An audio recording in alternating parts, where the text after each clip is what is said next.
ذاکر نائک صاحب، مفتی صاحب عظمت جناب مولانا مفتی عبدالرحیم صاحب، جناب مولانا اویس نورانی صاحب، اور اسی طرح مولانا مفتی نعیم صاحب کے فرزند محترم، اور ہم سب کی طرف سے، پورے اس اجتماع کی طرف سے، مہمانان گرامی کی جانب سے نمائندگی کرتے ہوئے میں آپ سب کی طرف سے جناب گورنر سندھ کامران خان ٹیسوری حفظہ اللہ ان کو اور بہترین صلاحیتوں توانائیوں سے سرفراز فرمائے، بہترین محفل سجائی ہے۔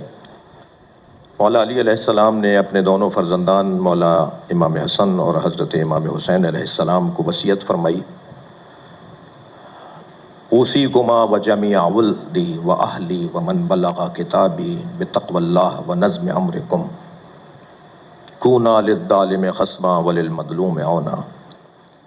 جب آپ کو ضربت لگ گئی تو آپ نے 3 دن جو بستر علالت پہ گزارے، اس میں امام حسن اور امام حسین علیہم السلام کو وصیت میں فرمایا، میں تم دونوں کو اور اپنے سارے خاندان کو، اعزہ اقربا کو وصیت کرتا ہوں، اور ہر اس شخص کو وصیت کرتا ہوں جس کی سماعت تک، جس تک میری یہ آواز پہنچے، ہمیشہ ظالم سے نفرت کرنا اور مظلوم سے پیار کرنا۔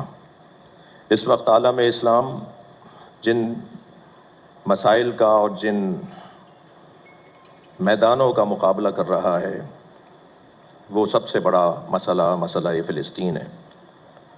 لاکھوں لوگ شہید ہو چکے ہیں۔ ہم شہید اسماعیل ہنیہ اور شہید سید حسن نصر اللہ کی شہادت پر ان کے خانوادے کو مبارکباد بھی پیش کرتے ہیں، اور عالم اسلام کے لیے ایک لمحہ فکریہ گویا کھولتے ہیں کہ ہم جن مسلکی اور فقہی اور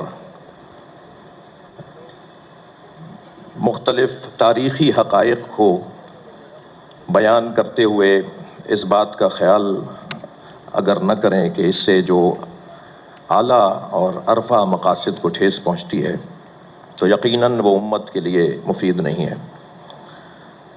ہمیں اس وقت وہ جو کلمہ سوا ہے، جو مشترکہ کلمہ ہے، جو سب سے پہلے مظلومیت کا اور مستضعفوں کا مسئلہ ہے، مظلوموں کا مسئلہ ہے، اسے مد نظر رکھتے ہوئے ایک ہونے کی ضرورت ہے، متحد ہونے کی ضرورت ہے، پیار سے اور محبت سے ایک دوسرے کو سننے اور ایک دوسرے کو برداشت کرنے کی ضرورت ہے۔ حقیقت ہے کہ تاریخی حقائق ہیں، اور یقیناً کوئی ہم میں سے معصوم نہیں ہے۔ مجھ جیسے خطیبوں اور پھر صدر محفل جناب ڈاکٹر ذاکر نائک بھی کوئی فرشتے نہیں ہیں۔ اگر کبھی کسی کے سوال کے جواب میں انہوں نے کوئی ایسی بات کی ہو جس کی طرف کچھ میرے بھائی جناب گورنر سندھ ڈاکٹر جناب کامران صاحب حفظہ اللہ نے بات کی، میں بھی انہی باتوں کی طرف کچھ اپنی قوم کی طرف سے بھی اور کچھ اہل سنت کے بعض طبقات کی طرف سے ایک گلہ مند تھا اور شکوہ کرنے والوں میں سے تھا کہ یقیناً ایسا ہو جاتا ہے، اور اس کو بار بار بھی نہیں دہرایا گیا، اسے بار بار بھی نہیں کہا گیا، لہٰذا ہمیں ان باتوں کو نظر انداز کرتے ہوئے اس کی توقع رکھنی چاہیے کہ خود میں اور مجھ جیسے خطیب اور ڈاکٹر صاحب جیسے دانشور جنہوں نے لاکھوں لوگوں کو خوبیوں کی طرف متوجہ کیا ہے، اخلاقیات کی طرف متوجہ کیا ہے، انسانیت کی طرف توجہ دلائی ہے، اور نیک اور ایک بننے کی بات کی ہے، ان سے بھی یقیناً کوئی ایسی بات ہو سکتی ہے، مگر تکرار نہ ہونا خود اس بات کی دلیل ہے کہ وہ کوئی بہت اچھی بات نہیں تھی، ورنہ اسے تکرار ہونا چاہیے تھا، اسے بار بار بولا جانا چاہیے تھا۔ میں پاکستان کی سرزمین پر بحیثیت ایک پاکستانی شہری، پھر بحیثیت ایک مسلمان، پھر مسلمانوں میں ایک اہل بیت کے تعلیمات کا مروج اور مبلغ کی حیثیت سے ڈاکٹر ذاکر نائک کو خوش آمدید کہتا ہوں۔ شکریہ۔ ان کے پاس اب بولنے کے لیے بھی کچھ باقی نہیں بچا ہے کہ وہ کیوں ایسے شخص کے ساتھ بیٹھے کہ جو یزید کو رضی اللہ عنہ کہتا ہے۔ میں سلام پیش کرتا ہوں شہنشاہ نقوی صاحب کا جو ایجنڈا تھا وہ ناکام ہو گیا ہے، اور تکفیری انشاءاللہ پاکستان میں ہمیشہ ناکام ہوں گے۔ وہ تکفیری جو سنی شیعہ کو ایک ساتھ اسٹیج پر نہیں دیکھنا چاہتے، وہ تکفیری جنہوں نے اپنی زندگی اس بات میں لگا دی کہ شیعہ سنی بھائیوں کو آپس میں جدا کریں، وہ تکفیری جن کا یہ دعویٰ تھا کہ ہم پاکستان میں اتنی نفرت بھر دیں گے، یہاں کے سنی نوجوانوں کے دل اور دماغ کو شیعہ سے اتنا دور کر دیں گے کہ ایک سنی شیعہ سے ہاتھ نہیں ملائے گا. وہ تکفیری اور ان کی وہ ساری کوششیں، ساری محنتیں رائے گاہ چلی گئی، ختم ہو گئی. اور میں سمجھتا ہوں کہ آج ڈاکٹر ذاکر نائک اور شہنشاہ نقوی صاحب ایک اسٹیج پر بیٹھ گئے، ایک جگہ پر بیٹھ گئے، اس سے تکفیریت، پاکستان سے تکفیریت کا جنازہ نکل گیا، تکفیریوں کی ساری تحریک ختم ہو گئی. الحمدللہ عز و جل. واقعہ یہ ہے کہ ڈاکٹر ذاکر نائک صاحب پاکستان تشریف لائے، اور جیسے کہ میں نے پچھلی ویڈیو کے اندر ان سے اختلاف بھی کیا، لیکن پاکستان آمد پر ان کو خوش آمدید کہا، ویلکم کہا. آپ نے دیکھا کہ ڈاکٹر ذاکر نائک صاحب جب پاکستان آ رہے تھے تو یہاں پر مختلف سوشل میڈیا پر، مختلف چینلز پر طرح طرح کے پروپیگنڈے کیے گئے. کچھ لوگوں نے ان کی حمایت میں بات کی، کچھ نے مخالفت میں بات کی، لیکن گویا کہ یہ تاثر دیا جا رہا تھا کہ اب پاکستان میں ایک مخصوص فرقہ واریت کو پروموٹ کیا جا رہا ہے، اور اس میں ریاست کی جانب انگلیاں اٹھائی جا رہی تھی، اور یہ تکفیری اس چیز کو پروموٹ کر رہے تھے. اور ان کی ہمیشہ یہی کوشش ہے، ان کی نیتیں صاف نہیں ہوتی. یہ بات یہی کرتے ہیں کہ جناب اسلام کی، صحابہ کی، لیکن ان کی نیتیں صحیح نہیں ہیں، یہ اپنی نیتوں کے اندر مخلص نہیں ہے. تو مقصد یہ تھا کہ جناب دیکھیں دوسرے فرقوں کو چڑھانا اور پاکستان میں مزید فرقہ واریت کو آگ دینا اور اس کو بھڑکانا. لیکن الحمدللہ عز و جل ہم نے دیکھا کہ کراچی کے اندر یہاں پر ایک بڑا اجتماع ہوا جس میں ڈاکٹر ذاکر نائک صاحب نے خطاب کیا، اور اسٹیج کے اوپر آپ یہ دیکھیں گے کہ پاکستان کا ایک خوبصورت چہرہ دنیا کے سامنے پیش ہو رہا ہے. تمام مذاہب کے جو پاکستان کے اندر رہنے والے ہیں، اقلیتیں اس کے اندر شریک ہیں، مائنورٹیز اس کے اندر موجود ہیں، مختلف مسالک، فرقوں کے لوگ اس میں شامل ہیں. اسٹیج پر آپ دیکھیں تو دیوبند کے جو نمائندے ہیں، جامعۃ الرشید کے سربراہ مفتی عبدالرحیم صاحب حافظہ اللہ، وہاں پر علامہ شہنشاہ نقوی صاحب کے بالکل بائیں جانب بیٹھے ہوئے، ساتھ ہی بیٹھے ہوئے، اور اسی طرح بریلویوں کے نمائندے وہاں پر ہیں، اہل حدیث علماء ہیں. اسٹیج اور عوام کے اندر دیکھیں خود ڈاکٹر ذاکر نائک صاحب جن کا تعلق سلفیت کے ساتھ ہے. تو یہ منظر دیکھ کر کتنے سانپ لوٹے ہوں گے ان کے سینوں کے اوپر تکفیریوں کے. آپ اندازہ کر سکتے ہیں اس بات سے کہ ان کے پاس اب بولنے کے لیے بھی کچھ باقی نہیں بچا ہے. بہت ویلکم کر رہے تھے ڈاکٹر ذاکر نائک صاحب کو یہاں پر، اور ڈاکٹر ذاکر نائک صاحب نے یہاں پر ان کا کھیل الٹ کر دیا. ڈاکٹر ذاکر نائک صاحب کے حوالے سے میں بتاتا چلوں کہ وہ شخص ہیں کہ جنہوں نے یزید کو رضی اللہ عنہ کہا، اور اس پر پوری دنیا کے اندر مسلمانوں کی دل آزاری ہوئی. اہل سنت میں سے بھی اور اس طرح شیعہ علماء نے بھی اس پر احتجاج کیا اور ڈاکٹر ذاکر نائک سے رجوع کرنے کو کہا. ڈاکٹر ذاکر نائک صاحب نے وہ ایک مرتبہ انڈیا میں بات کی تھی، اور پھر اس کے بعد انہوں نے اس بات کو دہرایا نہیں ہے. اور ابھی حالیہ ایک پوڈ کاسٹ کے اندر ان سے جب یزید کے بارے میں پوچھا گیا تو انہوں نے کہا کہ میں اس پر گفتگو نہیں کرنا چاہتا. اور یہی وجہ ہے کہ آپ دیکھیں کہ جہاں پر ان کی مخالفت کی گئی، مجھے بھی اختلاف ہے ڈاکٹر ذاکر نائک صاحب سے، اور اسٹیج پر بیٹھے ہوئے علماء کو بھی ان سے اختلاف ہے. خود پبلک کے اندر ہزاروں لاکھوں لوگوں کو ڈاکٹر ذاکر نائک سے اختلاف ہو سکتا ہے، لیکن اختلاف کا معنی ہرگز یہ نہیں ہے کہ ہم اپنے ملک میں آئے ہوئے مہمان کی ان کی دل آزاری کریں یا ان کی توہین کریں. ہم ایک اچھے ماحول کے اندر ایک دوسرے کے ساتھ ڈسکشن کر سکتے ہیں، اور یہی ماحول پاکستان کے اندر ہونا چاہیے. ڈاکٹر ذاکر نائک سے اختلاف رکھتے ہوئے ہم ان کے اوپر تنقید بھی کر سکتے ہیں، ان سے اختلاف بھی کر سکتے ہیں، اور ان کے موقف کو باطل بھی قرار دے سکتے ہیں، لیکن کیا ایک اچھے انداز کے اندر، اچھے اسلوب کے اندر، بغیر کسی کو کافر قرار دیے، بغیر کسی کی تکفیر کیے، بغیر کسی پر سب و شتم اور لعن طعن کیے، ہم اپنا موقف آزادی کے ساتھ یہاں ملک پاکستان کے اندر رہتے ہوئے بیان کر سکتے ہیں. اس کی ہر پاکستانی کو آزادی ہے، اور الحمدللہ عز و جل پاکستان کے اندر ایک ماحول قائم ہوتا ہوا دکھ رہا ہے، نظر آ رہا ہے سب کو. تو اختلافات ہیں ڈاکٹر ذاکر نائک صاحب سے، میں اس بات پر کبھی بھی ان سے ایگری نہیں ہوں گا، اور وہ دن کبھی نہ آئے کہ ہم کسی ایسے شخص کے ساتھ ایگری ہو جائے کہ جو یزید کو رضی اللہ عنہ کہتا ہوں. ہرگز ہی نہیں ہو سکتا. ہم اس کو دنیا کا سب سے بڑا کفر سمجھتے ہیں. لیکن مسئلہ کیا ہے؟ ڈاکٹر ذاکر نائک نے کیا اس بات کو دوبارہ دہرایا ہے؟ کیا انہوں نے دوبارہ یہ بات کہی ہے؟ اور علامہ شہنشاہ نقوی صاحب نے جب اپنی گفتگو کی تو اس میں انہوں نے بہت اچھی بات کی. ان کی گفتگو سننے کے قابل ہے کہ آپ شہنشاہ نقوی صاحب، آپ کو اختلاف ہو سکتا ہے، اور میں نے سوشل میڈیا پر دیکھا ہے کہ ان کے خلاف بھی دیکھیں آوازیں اٹھنا شروع ہو گئی کہ وہ کیوں ایسے شخص کے ساتھ بیٹھے کہ جو یزید کو رضی اللہ عنہ کہتا ہے. ان سے بھی یقیناً کوئی ایسی بات ہو سکتی ہے، مگر تکرار نہ ہونا خود اس بات کی دلیل ہے کہ وہ کوئی بہت اچھی بات نہیں تھی، ورنہ اسے تکرار ہونا چاہیے تھا، اسے بار بار بولا جائے. ان پر بھی لعنت. خود ان کے حلقے کے اندر سے، یعنی شیعہ لوگوں میں سے بھی ایسے لوگ ہیں کہ جو شہنشاہ نقوی صاحب کے اوپر ان کے خلاف پوسٹیں کر رہے ہیں. لیکن یہ ان کا بہت بڑا انہوں نے اقدام کیا، اور واقعتاً انہوں نے اپنے بڑے ہونے کا ثبوت دیا کہ وہ اس اسٹیج کے اوپر آ گئے، اور کوئی ہمت نہیں کر سکتا تھا یہ پاکستان کے اندر جو شہنشاہ نقوی صاحب نے ہمت کی. میں سلام پیش کرتا ہوں شہنشاہ نقوی صاحب کی جرأت کو کہ انہوں نے اپنے حلقے کے جمود کو توڑا اور وہاں پر اسٹیج پر بیٹھ گئے، اور اس بات کو سائڈ پہ رکھتے ہوئے کہ کیا خطرات ان کو لاحق ہو سکتے ہیں. آپ کو پتا ہے کہ کتنے خطرات اس بات سے شہنشاہ نقوی صاحب کو بھی لاحق ہو سکتے ہیں. انہوں نے اپنی شہرت کو سائڈ پہ رکھ دیا, انہوں نے اپنے ہر بات کو, مصلحت کو سائڈ پہ رکھتے ہوئے امت مسلمہ اور پاکستان کے اتحاد اور یہاں کے امن اور یہاں کی سکون کو سامنے رکھا اور اپنی اس ہر بات کی قربانی دی اور اسٹیج پر بیٹھنے کو تیار ہو گئے. لیکن انہوں نے اس بات کی وضاحت دی کہ جناب ڈاکٹر ذاکر نائک صاحب وہ دنیا بھر کے اندر وہ اسلام کا پیغام پہنچاتے ہیں, ان سے اختلاف ہو سکتا ہے, ہر شخص سے اختلاف ہو سکتا ہے, وہ کوئی معصوم نہیں ہے, ان سے غلطیاں ہوئی ہیں.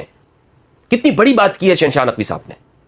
ڈاکٹر ذاکر نائک صاحب سامنے بیٹھے ہوئے اور کہا کہ جناب ان سے غلطیاں ہوئی ہیں, لیکن انہوں نے اپنی اس غلطی کو دوبارہ دہرایا نہیں ہے, اسی لیے ہم یہاں پر بیٹھے ہوئے ہیں اور ہم سب یہاں پر ان کو سننے کے لیے آئے ہیں.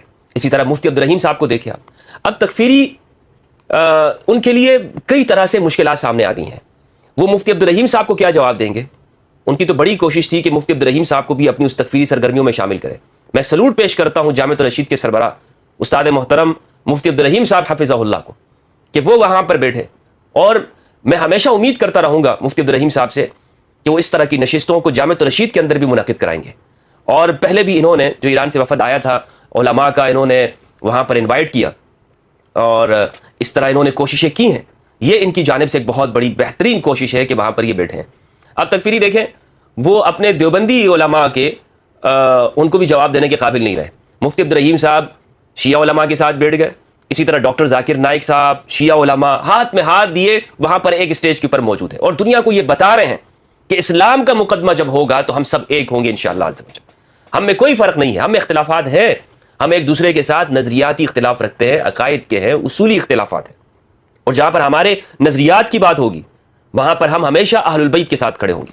اور اس بات پر میں گورنر سندھ جناب کامران ٹیسوری صاحب, ان کو بھی مبارکباد پیش کرتا ہوں کہ انہوں نے اعلاء کلمت الحق کیا, حسینیت کی بات کی ڈاکٹر ذاکر نائک صاحب کے سامنے بھی اور لاکھوں کے مجمع کے سامنے بھی کہ جناب شہزادے تو صرف ایک ہے. جہاں رسول اللہ صلی اللہ علیہ وآلہ وسلم خاتم النبیین کی بات ہوگی, ان کی عزت, عظمت, تقدس اور طہارت کی, وہاں پر یاد رکھیے کہ جب کربلا کی بات آئے گی تو ہر مسلمان, ہر پاکستانی انشاءاللہ عز و جل وہ یہی کہتا ہوا آپ کو نظر آئے گا کہ کاش کربلا کے اندر ہماری جانیں ہوتی, کاش وہ تیر جو امام کی جانب آئے وہ ہمارے اوپر آتے, جو بچوں کی جانب آئے وہ ہمارے بچوں کو لگ جاتے. بہت ایمان افروز جملہ جناب کامران ٹیسوری صاحب نے وہاں پر کہا ہے. میں ان کی کوششوں کو سراہتا ہوں کہ پاکستان کے اندر خاص طور پر سندھ میں جو یہ کوششیں کر رہے ہیں, الحمدللہ اس طرح کے لوگوں کی پاکستان کو ضرورت ہے. کامران ٹیسوری صاحب ویلڈن, جو کام آپ نے کیا اس اسٹیج کے اوپر, سنی, شیعہ, دیوبندی, بریلوی اور اہل حدیث سلفیوں کو ایک ساتھ بٹھایا آپ نے, اور ڈاکٹر ذاکر نائک صاحب کا وہاں پر آپ نے خطاب کروایا, سلام کے قابل ہے آپ. پروردگار آپ کی عمر میں برکت عطا فرمائے اور پاکستان کو اسی طرح کے حکمران پروردگار پاکستان کو نصیب فرمائے کہ جو سب کو ساتھ لے کر چلنے والے ہوں, تمام مذاہب کو ساتھ لے کر چلنے والے ہوں. کاش یہ کام ہمارے ہاں پہلے سے شروع ہو جاتا ہے, لیکن اگر آپ نے اس کا بیڑا اٹھایا ہے تو مجھے امید ہے انشاءاللہ یہ کامیابی کا سفر جاری رہے گا. تو تکفیریت اپنی موت مرنے جا رہی ہے, لہٰذا یہ سوشل میڈیا پر یہ کافر کافر شیعہ کافر کے نعرے لگانے والے ہو, تم اپنے خواہ کی اپنے محنتیں برباد کر رہے ہو, اپنا وقت برباد کر رہے ہو. اس سے تمہیں کچھ حاصل نہیں ہوگا, کیونکہ اب پاکستان کا نوجوان جاگ گیا ہے, اب دنیا بھر کا مسلم جاگ اٹھا ہے. وہ کہہ رہا ہے کہ تم ہاتھ باندھنے کے اوپر لڑ رہے ہو, ہاتھ چھوڑنے اور ہاتھ باندھنے کے اوپر لڑ رہے ہو, اور دنیا تمہارے ہاتھوں کو کاٹ رہی ہے, تمہاری طاقت کو ختم کر رہی ہے. ایک ہو جاؤ مسلمانوں, سب ایک ہو جاؤ. یہ تفرقہ اور فرقہ واریت, تفرقہ بازی, یہ جو اس وطن کے اندر اور دنیا بھر میں ہم نے سنی شیعہ کے نام سے بنا کر رکھی, اس میں ہماری جوانیاں ضائع ہو گئی, ہماری نسلیں اس کے اندر ختم ہو گئی, اور لوگ ایک دوسرے کے ساتھ کٹ مرے. ان سب کا وقت ختم ہو گیا ہے. لیکن یہ بڑی قربانی کا کام ہے, اس میں ہر فرقے کے لوگوں کی قربانی دینی ہے, لوگ اس میں اعتراضات ہوں گے. میں نے آپ کو بتایا کہ یہ کوئی آسان کام نہیں ہے. یہاں پر انٹرفیتھ ہارمنی یہ جو شعبہ ہے, اس پر جو کام کیا جا رہا ہے, یہ پاکستان کے اندر جتنی اس کی ضرورت ہے اتنا ہی یہ, جتنا اہم کام ہے اتنا ہی یہ مشکل بھی ہے. اس کو آسان مت سمجھیے, اس میں اپنی شہرت کو داؤ پہ لگانا پڑتا ہے, اپنے فرقے کے لوگ مخالف ہو جاتے ہیں, اپنی جماعت کے لوگ مخالف ہو جاتے ہیں. اب سوشل میڈیا میں کیا چل رہا ہے کہ شہنشاہ نقوی صاحب ایسے شخص کے ساتھ کیوں بیٹھے کہ جو یزید کو رضی اللہ عنہ کہنے والا ہے. یہ سب پروپیگنڈا چل رہا ہے نا. لیکن میں نے آپ کو اس کی وجہ بتائی کہ جناب میں آپ کو خود ایک بات کرنے جا رہا ہوں کہ میں طارق مسعود صاحب کے ساتھ بیٹھنے کے لیے تیار ہوں, میں ہر شخص کے ساتھ بیٹھنے کے لیے تیار ہوں کہ جو اس وطن کے امن کے لیے بات کرتا ہوں. اپنے اختلافات کو ایک وقت کے لیے میں سائڈ پہ رکھنے کے لیے تیار ہوں. میں کیا, ہر پاکستانی جو اس وطن کے لیے محبت رکھتا ہے, جو سب سے پہلے پاکستان کے بارے میں سوچتا ہے, سب سے پہلے پاکستان, اس کے بعد سارے ہماری باتیں اور رشتے آتی ہیں. تو ہم اپنے اختلافات کو ایک وقت کے لیے بلانے کے لیے تیار ہیں. ایسا نہیں ہے کہ جناب ہم ہمیشہ یہ چاہتے ہیں کہ یہاں پر اختلافی موضوعات کے اوپر گفتگو ہو. نہیں, حق سچ بھی بتانا چاہیے. میں اس کے بھی خلاف ہوں کہ آپ اتحاد امت اور اتحاد ملت کے نام پر حق سچ نہ بتائیں اور سینسرشپ کریں. نہیں, حق سچ بتائیں گے, نوجوانوں کو حقائق سے آگاہی ہوگی, اور ساتھ ساتھ ہم یہ بات بھی کریں گے کہ جناب میں اپنا عقیدہ بیان کر رہا ہوں. ڈاکٹر ذاکر نائک صاحب اگر یزید کو رضی اللہ عنہ کہنے کے باوجود پاکستان میں ان کو ویلکم کیا جا سکتا ہے, تو ایک محب اہل البیت کو یہ کہنے کا حق دیجیے کہ ہم یہ کہیں کہ ہم حسینیت کے ساتھ ہیں, ہم یزیدیوں کے ساتھ نہیں ہیں. یہ پاکستان میں اس فضا کو قائم کرنا, یہی وہ سیکولر فضا ہے یا علمی فضا اس کو آپ کہہ لیں. سیکولر بابانا سیکولرزم نہیں, سیکولر بابانا علمی فضا, کہ جس کے اندر ہم بیٹھ کر بات چیت کر سکے, ڈائلاگ کر سکے, گفتگو کر سکے, اور اسی طرح ایک اسٹیج پر ہم اپنے وطن کے بارے میں یہ پیغام دے سکیں کہ اس وطن کے اندر جہاں اختلافات ہیں وہاں مائنورٹیز بھی محفوظ ہیں, وہاں اقلیتیں بھی محفوظ ہیں. اور مجھے بہت خوشی ہوئی کہ اس میں اقلیتوں کو بھی انوائٹ کیا گیا, ان کی بھی نمائندگی یہاں پر ہوئی, مسیحیوں کی بھی اور ہندوؤں کی بھی نمائندگی ہوئی, اور جو بھی اس وطن کے آئین کو اور قانون کو مانتا ہے اس کی نمائندگی یہاں پر ہونی چاہیے. تو مجھے اس پہ خوشی ہوئی, اس لیے میں نے چاہا کہ میں اس موضوع کے اوپر بات کروں, اور جہاں بھی بین المذاہب امانگی کی بات ہوگی, کوششوں کی بات ہوگی اس وطن عزیز کے لیے, وہاں پر آپ کو مفتی ہمدرد سب سے آگے نظر آئے گا انشاءاللہ. ایسی کوششوں کو سراہتے ہوئے میں اگین یہ بات کہہ رہا ہوں کہ جہاں میں ان مسائل کے اوپر گفتگو کرتا ہوں, ان موضوعات کے اوپر جو تاریخ سے ریلیٹڈ ہے, اور شہنشاہ نقوی صاحب نے جن کی جانب اشارہ کیا, تو وہاں پر میری اولین ترجیح یہ ہے کہ یہاں پر فریڈم آف سپیچ ہو. اور یہ آپ اس بات کی علامت ہے کہ اگر ڈاکٹر ذاکر نائک صاحب کو فریڈم آف سپیچ حاصل ہے پاکستان میں, اور ان کو آپ انوائٹ کر رہے ہیں, ان کو پروٹوکول دے رہے ہیں, بہت اچھی بات ہے. ہمارے مہمان ہیں, دنیا بھر میں وہ جاتے ہیں, ان کی عزت کی جاتی ہے. تو پھر ہم اس بات کا حق رکھتے ہیں کہ ہم بھی اپنے نظریات کو جو قرآن و سنت کے مطابق ہے اسے بیان کرنے کے اندر آزاد ہیں. کیا میں اس بات کی امید رکھ سکتا ہوں, کیا ایک محب اہل البیت اس بات کی امید رکھ سکتا ہے کہ ہم تاریخ کے ان حقائق سے پردہ اٹھائیں کہ جس میں یہ بات معلوم ہوتی ہے کہ اہل البیت مظلوم ہیں, ان پر ظلم کیا گیا, اور کون کون سی بڑی شخصیات ہیں, وہ کون سی شخصیات ہیں کہ جنہوں نے یہ سب کیا اور اس کا آغاز کیا. ہمیں اس بات کا کرنے کا حق ہے. اور میں یہ بات اس لیے کہہ رہا ہوں کہ اگر آپ یہ چاہتے ہیں کہ یہ سارے یہ گلدستہ اسی طرح بیٹھا رہے, تو پھر یہ آزادی آپ کو سب کو دینا ہوگی.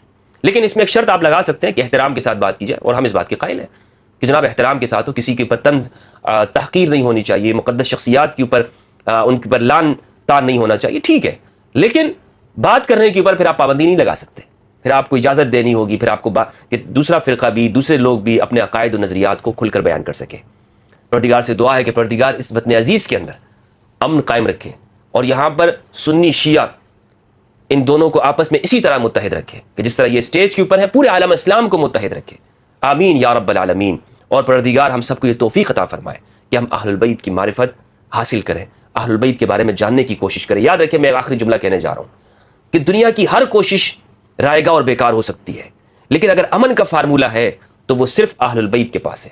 انسانیت کا فارمولہ ہے تو وہ اہل البیت کے پاس ہے. جو تعلیمات اہل البیت کی امن کی ہیں وہ دنیا میں کسی جگہ پر نہیں ہے. السلام علیکم ورحمۃ اللہ وبرکاتہ.